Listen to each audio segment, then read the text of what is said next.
முதலில் 1377 சபை சீர்திருத்தம் செய்யப்பட வேண்டும் என எழுதிய இங்கிலாந்து நாட்டை சேர்ந்த ஜான் வைக்லிஃப் சபையின் எதிரியாக கருதப்பட்டார். இவர் சபை தலைவர்கள் உலக ஆஸ்தியை விட்டு விசுவாச வாழ்க்கை வாழ வேண்டும் எனவும் சபையின் கட்டளைகளை விட வேத வசனங்களை அனைவரும் ஏற்று வாழ வேண்டும் எனவும் கூறினார். அவரை பின்பற்றிய பலர் உயிருடன் தீயிலிட்டு எரித்து கொலை செய்யப்பட்டனர். ஜான் வைக்லிஃப் அனைவரும் வாசிக்கக்கூடிய வகையில் ஆங்கிலத்தில் மொழிபெயர்ப்பு செய்த வேதாகமமும் அவர் எழுதிய நூல்களும் தீக்கிரையாக்கப்பட்டன. அதன் பின் ஜான் வைக்லிஃப் கூறிய கருத்துக்களுக்கு இணங்க சபையின் தவறுகளை சுட்டிக்காட்டி போதனை செய்த செக் ரிப்பப்ளிக்கை சேர்ந்த ஜான் ஹஸ் என்பவர் கத்தோலிக்க சபையின் போதனைகளை எதிர்த்தார் என்ற குற்றச்சாட்டில் பாப்பாண்டவரின் கட்டளைக்கிணங்க 1415 ஆண்டு தீயிலிட்டு எரிக்கப்பட்டார். இந்த கொடூர குணங்கள் ரோமன் கத்தோலிக்க சபை தேவ ராஜ்யத்துக்குட்பட்டிருக்கவில்லை, அது ரோம சாம்ராஜ்யத்தின் கட்டுப்பாட்டில் இருந்தது என்பதையே தெளிவாக காண்பிக்கிறது. தானியேல், வெளிப்படுத்தல் ஆகியன கூறுகிறபடி சாம்ராஜ்யங்கள் அனைத்தினூடாகவும் மிருகம் அதாவது சாத்தானின் ஆளுகையே காணப்பட்டது. ஆகவே கத்தோலிக்கர்கள் மனம் திரும்ப வேண்டியது அவசியம். ஜான் ஹஸ் என்பவர் மார்ட்டின் லூத்தரினால் 100 ஆண்டுகளுக்கு பின் ஆரம்பிக்கப்பட்ட சபை சீர்திருத்தத்துக்கு முன்னோடியாக இருந்தார் என வேத அறிஞர்கள் கூறுகின்றனர். ஜான் ஹஸ்ஸின் மறைவின் பின் அவரது போதனைகள் பெரும் செல்வாக்கு செலுத்தியது. அவரை பின்பற்றியவர்கள் முதலில் கத்தோலிக்க சபையை விட்டு பிரிந்து பொஹேமியா மற்றும் மொரேவியா பகுதிகளில் சுயாதீனமாக இயங்க தொடங்கினர். இவர்களுக்கு எதிரான 3 யுத்தங்களில் கத்தோலிக்கர்கள் தோல்வியடைந்த பின் சீர்திருத்தவாதிகள் போப் அல்ல, கிறிஸ்துவே சபையின் தலைவர் என ஏற்று கிறிஸ்தவ போதனைகளின்படி வாழ அனுமதிக்கப்பட்டனர்.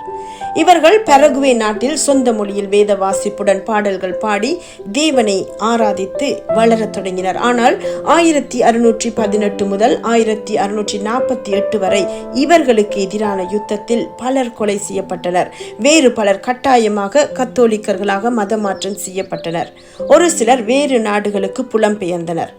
அவ்வாறு புலம்பெயர்ந்தவர்கள் 1722 ஆண்டில் ஜெர்மன் நாட்டில் சின்சென்டோர்ஃப் என்பவருக்கு சொந்தமான இடத்தில் குடியேறினர். அவரின் தலைமையில் அவர்கள் மொரேவியன் சமுதாயத்தினராக ஒற்றுமையுடன் அன்பு நிறைந்த பரிசுத்த வாழ்க்கை வாழத் தொடங்கினர். இவர்களின் அர்ப்பணிப்புடன் கூடிய ஆழமான தேவ பக்தி 100 வருட கால தொடர் ஜபத்துக்கும் பல ஆவிக்குரிய எழுப்புதல் உலகெங்கும் ஏற்படுவதற்கும் மிஷனரி பணி வளருவதற்கும் காரணமாகின. அதேவேளை 1517 ஆண்டு ஜெர்மன் நாட்டை சேர்ந்த மார்ட்டின் லூத்தர் பாப்பாண்டவருக்கும் கத்தோலிக்க சபையின் வேதத்துக்கு முரணான போதனைகளுக்கும் செயற்பாடுகளுக்கும் எதிராக பகிரங்கமாக 95 தீசிஸ் எனப்படும் அறிக்கையை விட்டன்பர்க் தேவாலய கதவில் ஒட்டினார். பெருந்தொகையான மக்கள் அவருடன் இணைந்து ஆர்ப்பாட்டம் செய்தனர்.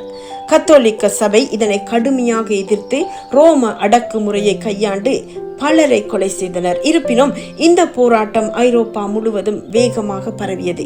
இங்கிலாந்து மன்னன் ஹென்றி VIII தனது விவாகரத்துக்கு பாப்பாண்டவர் அனுமதி கொடுக்காததால் இந்த சந்தர்ப்பத்தை பயன்படுத்தி சீர்திருத்தவாதிகளுக்கு ஆதரவு வழங்கினான். இங்கிலாந்து மன்னனின் நோக்கம் எதுவாகவும் இருந்திருக்கலாம். ஆனால் தேவ வார்த்தைகளை அனைவரும் வாசித்து பின்பற்றுவதற்கும் பரிசுத்த ஆவியானவர் செயல்படுவதற்கும் திரும்பவும் பரிசுத்த தேவ சபை உருவாகி வளருவதற்கும் இது அரும் பெரும் சாதகமாக அமைந்தது. இதுவரை பாப்பாண்டவரின் தலைமையிலான கத்தோலிக்க சபை யாரும் வேதாகமத்தை வாசிப்பதற்கு அனுமதித்திருக்கவில்லை. வேதாகமத்தை முதலில் மூல மொழியிலிருந்து ஆங்கில மொழிக்கு மொழிபெயர்ப்பு செய்த இங்கிலாந்து நாட்டவரான வில்லியம் டிண்டேல் உயிருடன் தீயிலிட்டு எரிக்கப்பட்டார்.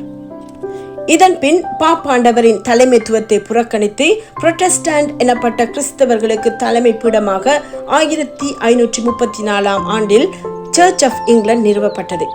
இங்கிலாந்து தேசம் கிறிஸ்தவ மதத்துக்கு முழு ஆதரவு வழங்கியதால் கத்தோலிக்க நாடுகள் இங்கிலாந்துக்கு எதிராக பல யுத்தங்களை மேற்கொண்டன. ஆனால் தேவ பலத்தால் இங்கிலாந்து எல்லா நாடுகளையும் மேற்கொண்டு வல்லரசு நாடாக மாறியது. இவர்கள் பல நாடுகளை கைப்பற்றிய போது மிஷனரிகள் அந்நாடுகளுக்கு போய் கல்வி அறிவையும் வேத அறிவையும் வளர்ப்பதற்கு வழிவகுக்கப்பட்டது.